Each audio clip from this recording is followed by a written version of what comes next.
Futebolaço, Dieguinho na área, como sempre, com muita informação para vocês. Like no começo do vídeo que ajuda bastante. Tá chegando pela primeira vez aqui no canal, já se inscreva, ative o sininho das notificações e, claro, sigam o nosso perfil oficial no Instagram e a lojinha do Futebolaço, onde você pode estar comprando aquela camisa antiga histórica do Vascão e, claro, pode estar vendendo uma sua que tá aí comendo mosca aí, pegando poeira no guarda-roupa. Dito isso, minha galera, vamos aí para as informações. Atualização sobre a situação do Philippe Coutinho. O contrato dele de empréstimo junto ao Aston Villa terminou ontem e hoje o Coutinho volta a ser jogador do Aston Villa. A situação não está resolvida ainda, apesar de ter avançado. Porém, como a relação entre as diretorias e o atleta é boa, o Vasco conseguiu uma liberação junto ao Aston Villa para que o jogador continue treinando no CT Moacir Barbosa enquanto a situação não é resolvida.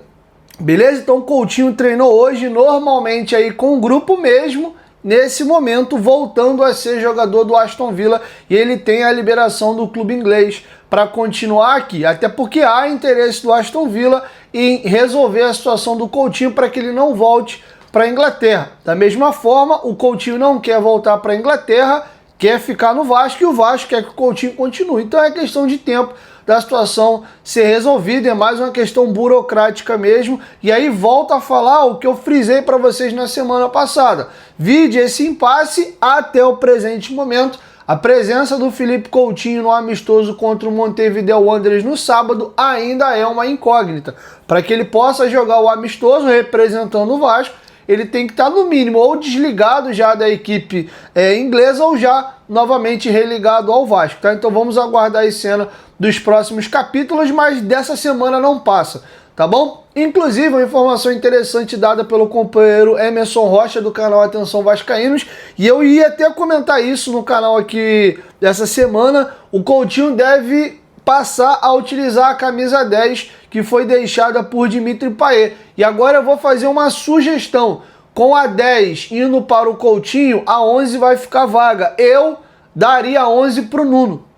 Eu acho que o Nuno merece vestir essa 11 aí que foi do Romário, que o Coutinho usava. Ele veste a 17 no Vasco. Tem feito por onde, hoje é um titular da equipe e merece aí esse reconhecimento. Eu faria isso, a menos que o Nuno de repente tenha, sei lá, alguma química com o número, gostou e não queira trocar, mas caso ele veja com bons olhos, acho que seria uma maneira de honrar o Nuno com a passagem que ele vem tendo até aqui e o daria a 11. Quero te ouvir, deixa a sua opinião aqui embaixo nos comentários, o que vocês acham dessa troca de número. Acha legal o Coutinho ficar com a 10 ou gostaria que ele mantivesse a 11? E com relação aí ao Nuno, você acha válida essa minha sugestão de caso o Coutinho realmente fique com a 10, ele passar a usar a 11? Deixa a sua opinião aqui embaixo nos comentários ou não. Tinha que deixar tudo como tá, deixa a 10 vaga para o Vasco contratar um jogador para esse jogador usar 10. Eu acho que dificilmente o Vasco vai trazer um jogador maior que o Coutinho. Então, dentro dessa linha de raciocínio, eu acho que o mais interessante seria realmente deixar a 10 com ele, beleza? Mas, enfim, é só uma opinião. Ele jogou com a 10 no Liverpool, na seleção brasileira ele não jogava com a 10 porque a 10 é do Neymar, ele vestia a 11, mas quando ele era o cara do time ali, ele procurava vestir a 10. Quando ele foi pro Bayern de Munique, por exemplo, ele jogava com a camisa 10 também. No Aldo Rail, provavelmente ele era o camisa 10, não me recordo agora a numeração dele lá. Mas enfim, ele normalmente usa só a 11 quando a 10 não tá disponível. Virando a chave agora, galera, o Vasco publicou o balanço. A dívida do Vasco saltou para 1,2 bilhões de reais. Antes de eu chegar no balanço, queria lembrar a vocês aí que a Gigante da Colina Recreio é nossa parceira aqui no canal Futebolaço.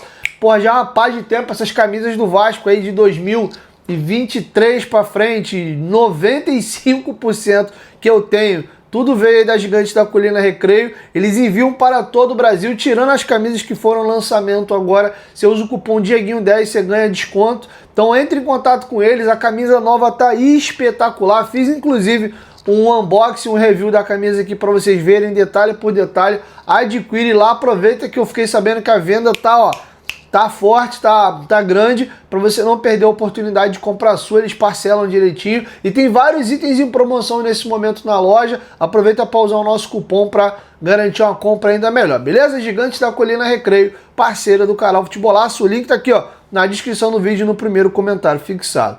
Bom, galera, vamos agora aí à situação do balanço. Eu gostaria de reagir com vocês uma matéria que o GE fez hoje, porque eu confesso que foge um pouco da minha alçada, não sou a pessoa mais recomendada para fazer uma análise desse balanço e emitir a minha opinião. Então vou, na verdade, reagir aqui à matéria do GE, eles fizeram o parecer deles mesmo ali e pontuaram algumas coisas. Vamos aqui reagir à matéria juntos? Na noite desta segunda-feira, último dia do mês de junho, o Vasco cumpriu o que havia sido prometido 2 meses atrás e deu mais detalhes sobre as finanças do clube em 2024.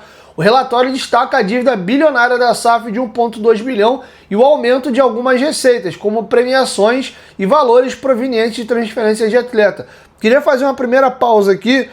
A 777, a passagem dela no Vasco, ela não apenas foi muito mal, como ela piorou a situação do Vasco. A dívida do Vasco hoje é superior à que ele tinha antes da passagem da 777. O elenco é muito melhor, isso diga-se de passagem, eles conseguiram montar um elenco que hoje o Vasco minimamente consegue ser uma equipe competitiva, tá? O associativo não conseguiria montar esse elenco, isso é fato, porém a dívida da gente aumentou muito, o Vasco está nesse imbróglio jurídico e judicial todo. Então esse é o primeiro comentário que eu queria fazer. Agora vamos seguir. Por determinação da Lei Geral do Esporte, os clubes têm até o final de abril do ano subsequente para divulgar seus balanços financeiros. O Vasco divulgou o seu relatório no dia 30 de abril, mas de maneira curta e muito resumida, num documento de apenas 4 páginas e não auditado. O clube prometeu que daria mais detalhes até o fim de junho. 2024 foi o ano em que Pedrinho tomou o controle do futebol do Vasco das mãos da 777 por meio de uma decisão da Justiça do Rio de Janeiro, tá? E aqui o Vasco tem uma aspas que tá dentro do balanço da própria carta da diretoria administrativa, que eu vou ler as aspas para vocês aqui. Diante de todas as circunstâncias excepcionais vivenciadas ao longo de 2024, entendemos que os resultados percebidos indicam uma evolução conjuntural e de gestão, que nos permite acreditar que o projeto de transformação a longo prazo está no rumo certo, em busca do fortalecimento sustentável e definitivo do Vasco. Isso aqui é um trecho que a própria carta da administração do Vasco registrou no balanço. E agora a gente vai falar aqui da dívida e como essa dívida do Vasco explodiu de 2021 para 2024. O valor da dívida histórica do Vasco já havia sido destacada no balanço de 2 meses atrás, mas desta vez o clube deu mais detalhes. De acordo com o relatório de 2022, que foi o ano da fundação da SAF, até o fim de 2024 a dívida aumentou em 400 milhões. Só para vocês terem uma ideia, 2021 a dívida do Vasco em balanço era de 795 milhões. 2022 ela teve um aumento ali de 5 milhões, saltou para 800 redondo. 2023 ela foi para 1 bilhão e 2 mil reais e fechou 2024 com 1 bilhão 210 mil reais, ou seja, um aumento aí de 198 milhões. E se você partindo de 2021 para 2024, o Vasco teve esse aumento aí de 400 milhões de reais. Aí aqui tem mais um parecer aí do Vasco a respeito da situação. Em resposta à atual gestão, adotou uma abordagem responsável e técnica, combinando negociação direta, legalidade e compromisso com os credores. O objetivo foi aliviar a pressão sobre o fluxo de caixa, restaurar a confiança do mercado e, acima de tudo, construir uma base sólida para que o clube possa crescer de forma consciente. Aí aqui você fecha as aspas e a gente volta aqui para a matéria. Antes mesmo de formalizar o pedido de recuperação judicial, o ambiente profissional e imparcial da Fundação Getúlio Vargas, isso aqui continua na aspas, tá? A gestão, devidamente assessorada por especialistas renomados no mercado, conduziu rodadas estruturadas de mediação com credores das principais classes do passivo. Essa abordagem prévia que privilegia o diálogo e a busca de soluções consensuais teve como finalidade antecipar acordos, reduzir litígios e sinalizar ao mercado a disposição do clube em tratar seus compromissos com seriedade. Destaques do processo de mediação. Aqueles pontuam que eles julgam ter sido bem feito. 218 credores foram abordados formalmente, abrangendo o classe 1 trabalhistas, o classe 3 quirografários, o classe 4 micro e pequenas empresas. Eu acho que essa aí é a pronúncia.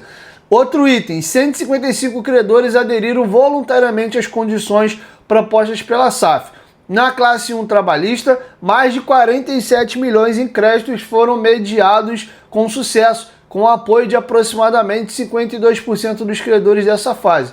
E aqui agora eles vão falar sobre o salto do Vasco nos custos operacionais. Na verdade, isso está em balanço, o custo operacional do Vasco aí disparou.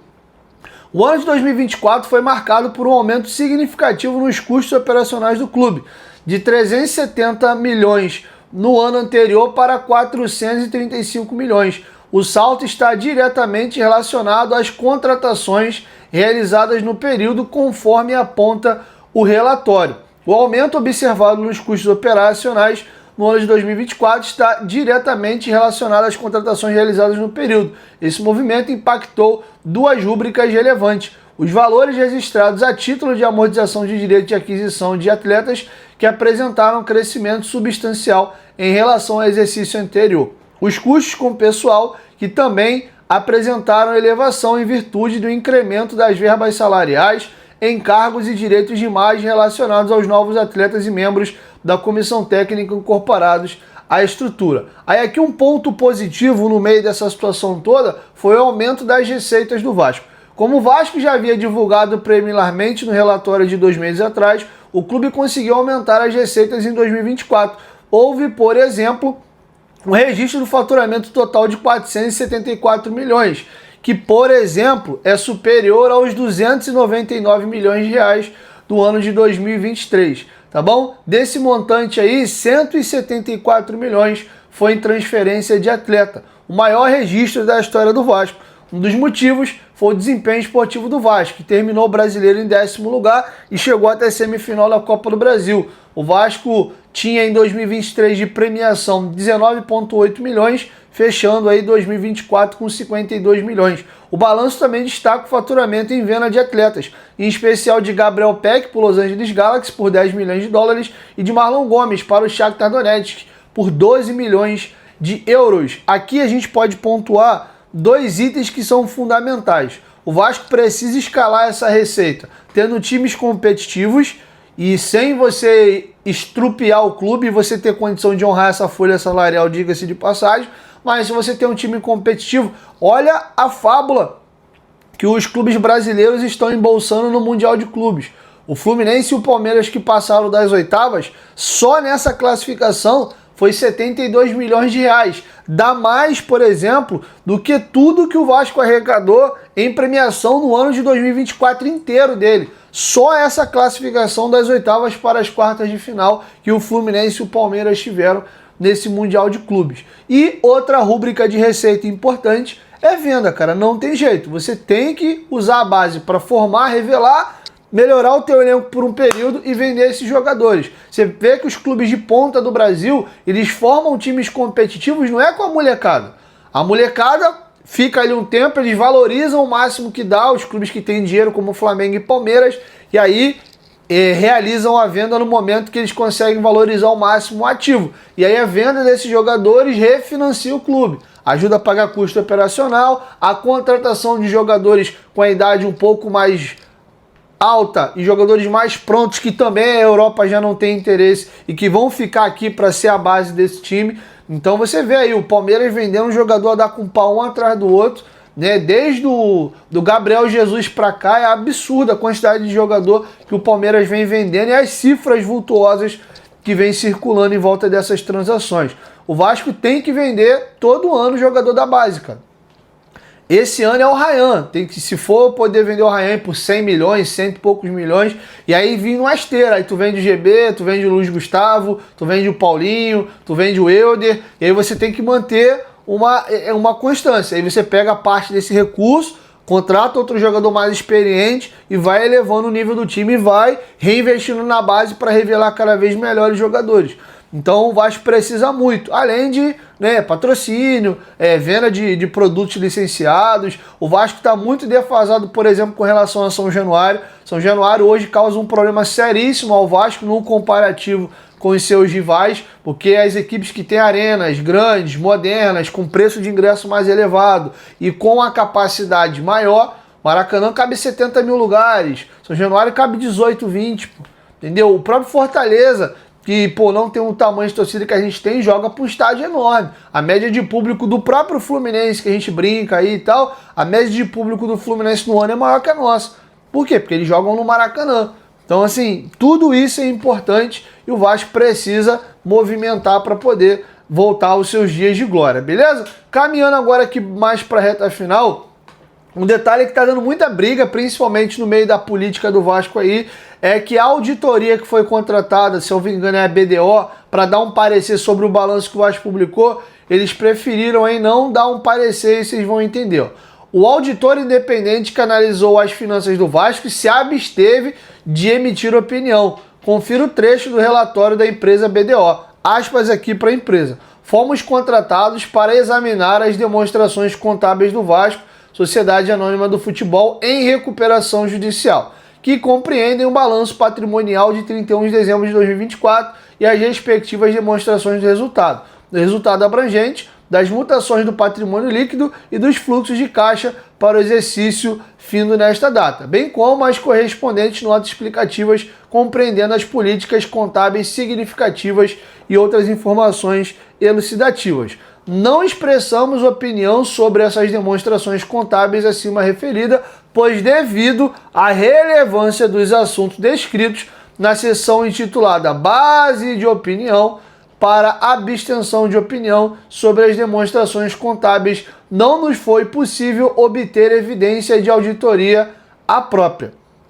Tá? E aí o Vasco se posicionou sobre essa nota aí, ou melhor, esse parecer da BDO sobre o balanço do Vasco. E o Vasco emitiu um comunicado à imprensa. A BDO concluiu pela abstenção de opinião, conforme as normas contábeis NBC-TA 705 e NBC-TA 570, prática aplicável em empresas que estão em processo de recuperação judicial que ainda não tiveram seu plano aprovado. Por consequência, o Conselho Fiscal emitiu relatório no mesmo sentido.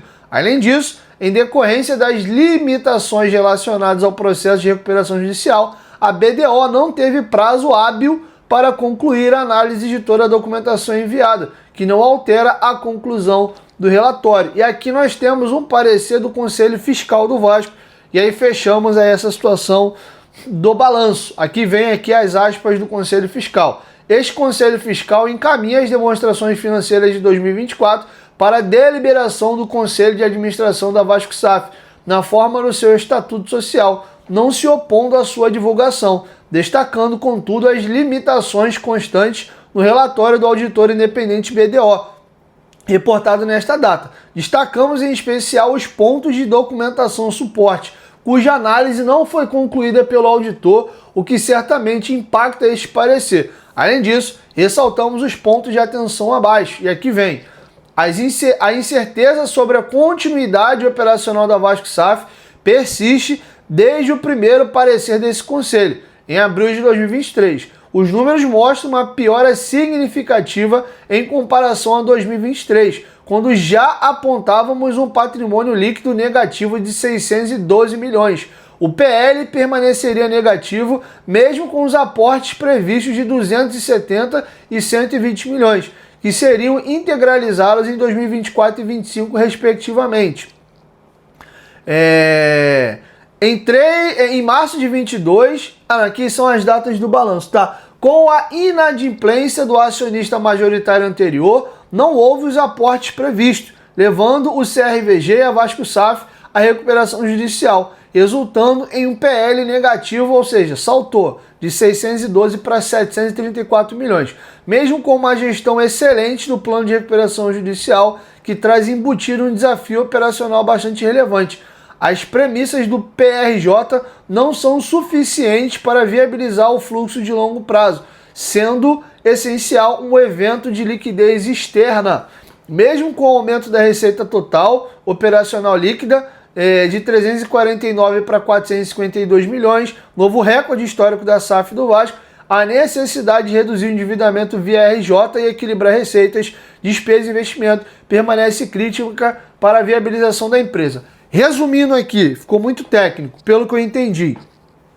Mesmo com a recuperação judicial, sendo aprovada, entrando em curso, o parecer do Conselho Fiscal diz, independente, a recuperação judicial não tem opção, tem que fazer e ponto, para mitigar o problema. Agora, se paralelo à recuperação judicial não existir um evento hardcore, um evento forte de liquidez, eles têm dificuldade de ver futuro para o Vasco no longo prazo.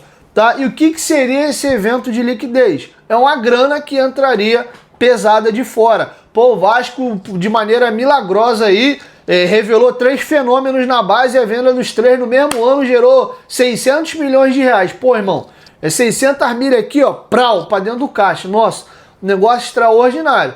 Ou o Vasco ser revendido aí, entendeu? O Vasco pintar um novo parceiro, sei lá, o Joaquim das Couve, tá dando um exemplo aqui qualquer. Joaquim das Couve fica feio, né? A empresa XYZ quer comprar o Vasco e vai aportar aí 1 bilhão no Vasco. Pronto. Esse é o evento de liquidez externa, somado à recuperação judicial que, ufa, entrou uma grana nova, limpa, mais a recuperação que é o plano ali para você seguir e honrar, chegou uma grana nova que vai somar a receita que o clube já tem, aí você consegue resolver a situação para o médio e longo prazo. E resumindo, ainda que tenha tido aumento de receita, que a gestão tenha caminhado para fazer recuperação judicial, a situação financeira e econômica do Vasco piorou ao longo aí de 23 para 24, algo que já era plausível. O Vasco contava com o aporte da 777 que não aconteceu. Milagre não existe. Diríamos até que é surpreendente até o Vasco ter ficado desfalcado do aporte que ele estava previsto ano passado, salvo engano, de 270 milhões, e ainda assim o clube está seguindo em dia, com salário em dia, etc., ainda conseguindo fazer alguma movimentação ou outra no mercado. Tá? Esse que é o anormal, na verdade. A situação do Vasco continua sendo delicadíssima, tá bom? Então é isso, galera. Eu encerro com vocês a nossa primeira edição. Tô gravando sem camisa do Vasco e tal, porque eu tô atrasado para um compromisso, tô saindo já. Hoje à noite, 7 horas, eu vou estar ao vivo lá com a rapaziada da Força Jovem, lá no podcast da Força, tá? Não é no Futebolaço Podcast nem aqui no canal, eu sou o convidado deles. E eu espero vocês, vai ser bem legal lá. Vou estar aberto para responder qualquer tipo de pergunta. Creio que vai ter perguntas sobre Vasco, talvez algumas em relação à minha própria pessoa física. Então, quem quiser aí, espero vocês 7 horas da noite, bota aí o despertadorzinho para a gente bater esse papo lá na Força Jovem. Possivelmente, não sei se vamos ter uma segunda edição hoje, tá? Então é provável que essa aqui seja a única do dia, porque não sei que horas o programa vai acabar lá, até eu me deslocar de São Januário para casa, então vamos ver aí. Se pintar alguma grande notícia desse inteirinho, eu vindo lá, ainda faço um programa, nem que suba tarde aí, já 10 e pouco, 11 horas, a gente tenta matar mais uma edição, beleza? 1, 2, 3, Futebolaço, tamo junto, família, qualquer momento de volta lá, tamo junto, valeu!